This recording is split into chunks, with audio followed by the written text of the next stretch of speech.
এখনই খুব বড় একটা আন্দোলনের দরকার নাই, কেবল তো পচন শুরু।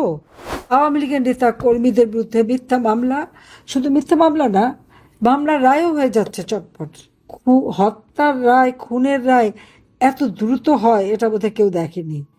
আর বাংলাদেশে যে বিচার বিভাগ এইরকম ভাবে অস্ত্র শস্ত্র লাঠি সোটা নিয়ে, রামদা চাপাতি চাইনিজ কুড়াল নিয়ে চিফ জাস্টিস থেকে শুরু করে 29 জন জজকে পদত্যাগে বাধ্য করেছে, আর যাদের বাধ্য করতে পারেনি তাদের চাকরি থেকে বের করে দিয়েছে। এমনকি যে জজ সাহেবকে দিয়ে, জাস্টিস দিলারুজ্জামান, যাকে দিয়ে আমি জুডিশিয়াল এনকোয়ারি কমিশন গঠন করেছিলাম 18 জুলাই, আবু সাইদ সহ যখন যারা হত্যাকাণ্ডের শিকার হলো, প্রথম শিকারী তো আবার ছাত্রলীগের ঢাকা কলেজের সবুজ আলী। ছাত্রলীগের এবং আওয়ামী লীগের নেতাদের যেমন হত্যা করেছে, সেই সাথে এই, কিন্তু তারা শহীদ হতে পারে নাই, শহীদ শুধু আবু সাইদি। এবং সেটা কতটা, সেখানেও একটা ধোঁকাবাজি দেওয়া হয়েছিল।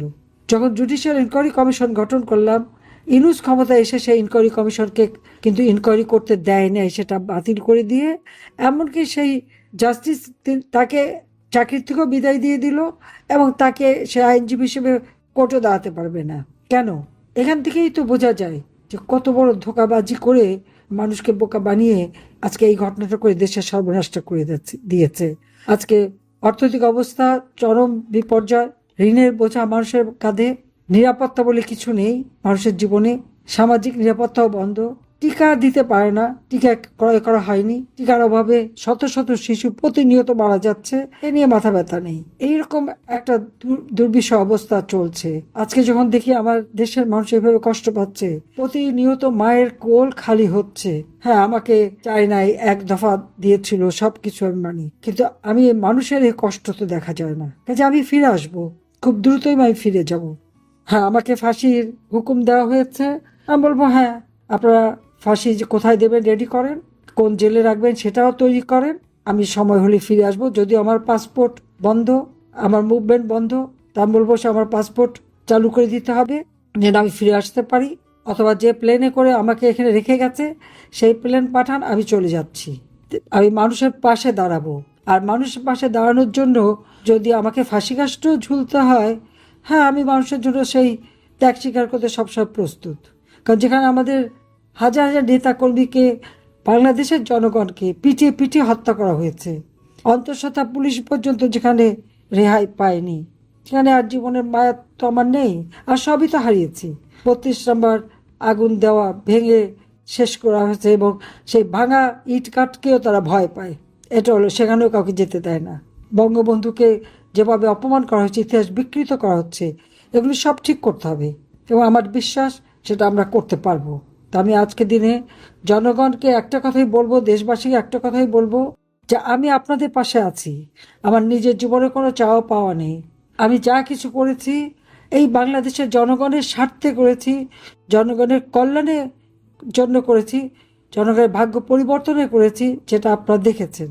কিন্তু আজকে সেই মর্যাদা বাংলাদেশের ধূলিসাৎ করে দিয়েছে ওই বিশ্ব বাটপার ইনুস আর তারেক, এই এবং জামাতে ইসলামী সহ যুদ্ধাপরাধী এবং জঙ্গি সন্ত্রাসীরা এক হয়ে বাংলাদেশকে আজকে ধ্বংসের কিনারে নিয়ে গেছে। এখান থেকে বাংলাদেশকে ফেরাতে হবে, জঙ্গি দমন করতে হবে, আইনের শাসন প্রতিষ্ঠা করতে হবে, অর্থনৈতিক মুক্তি আনতে হবে, সকল বন্দীদের মুক্তি দিতে হবে, রাজবন্দীদের মুক্তি দিতে হবে। আজকে আমাদের সকল দেশবাসীকে সোচ্চার হতে হবে যে কেন রাজবন্দীদের মুক্তি দেওয়া হয় না। 10টা 15টা 100টা মামলা দিয়ে, কয়েকটা জামিন দিয়ে, একটি মামলা দিয়ে আটকে রাখা হচ্ছে, হাতে হ্যান্ডকাপ, ডান্ডা বেরি পড়ানো হচ্ছে। কিসের জন্য? এটা জেল কোডও মানা হচ্ছে না। কাজে এই জন্য সবাইকে সোচ্চার হওয়ার জন্য, রাজবন্দীদের মুক্তি চাই, এবং আমরা গণতন্ত্র ফিরে চাই, এবং মানুষের যে আজকে ভাত কাপড়ের অভাব, সেই ভাতের অভাব, ওষুধের অভাব, চিকিৎসার অভাব, শিক্ষার অভাব, সমস্ত জায়গায় দলীয়করণ করা হয়েছে, সেগুলি সব বন্ধ করে আবার নিয়ম শৃঙ্খলা ফিরিয়ে আনে দেশের মানুষের ভাগ্য পরিবর্তন করতে হবে। এবং সেটা ইনশাল্লাহ একমাত্র আওয়ামী লীগই পারে, আওয়ামী লীগই করবে। মানুষের পাশে আওয়ামী লীগ সবসময় আছে। এটা আওয়ামী লীগ সংগঠন, জনগণের সংগঠন। এই সংগঠনকে কোনো অবৈধ ক্ষমতাধারীরা তারা এটাকে নিষিদ্ধ করতে পারে না। নিষিদ্ধ করলেই আওয়ামী লীগ নিষিদ্ধ হয়ে যায় না, যায় নাই। আওয়ামী লীগ আছে, আওয়ামী লীগ থাকবে। সবাইকে ধন্যবাদ। জয় বাংলা, জয় বঙ্গবন্ধু, বাংলাদেশ চিরজীবী হোক। খোদা হাফেজ। তো আজকে এই পর্যন্তই, কিন্তু প্রশ্নগুলো এখানেই শেষ নয়। এই দেশ, এই রাজনীতি, এটা আমাদের সবার। আপনি, আমি, আমরা সবাই মিলে গড়ে তুলব সচেতনতার একটা মঞ্চ। আপনার ভাবনা, আপনার চিন্তা এবং আপনার মতামত আমাদের দরকার।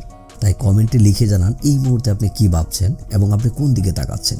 রিপাবলিক অ্যান্ড পলিটিক্স কেবল খবর বা বক্তব্যের জায়গা নয়, এটা একটা ভিন্ন মতের প্ল্যাটফর্ম। এখানে প্রশ্ন করার সাহস আছে, সত্যের পেছনে ছুটে চলার স্পর্ধা আছে। চ্যানেলটি ভালো লাগলে অবশ্যই সাবস্ক্রাইব করে পাশে থাকুন, কারণ একটা ক্লিকেই হতে পারে হাজারো অন্ধকার ভেদ করে আলো খোঁজা শুরু। ফিরছি পরের পর্বে আরও খোলামেলা বিশ্লেষণ নিয়ে। সে পর্যন্ত সবাই ভালো থাকুন, সুস্থ থাকুন। আল্লাহ হাফেজ।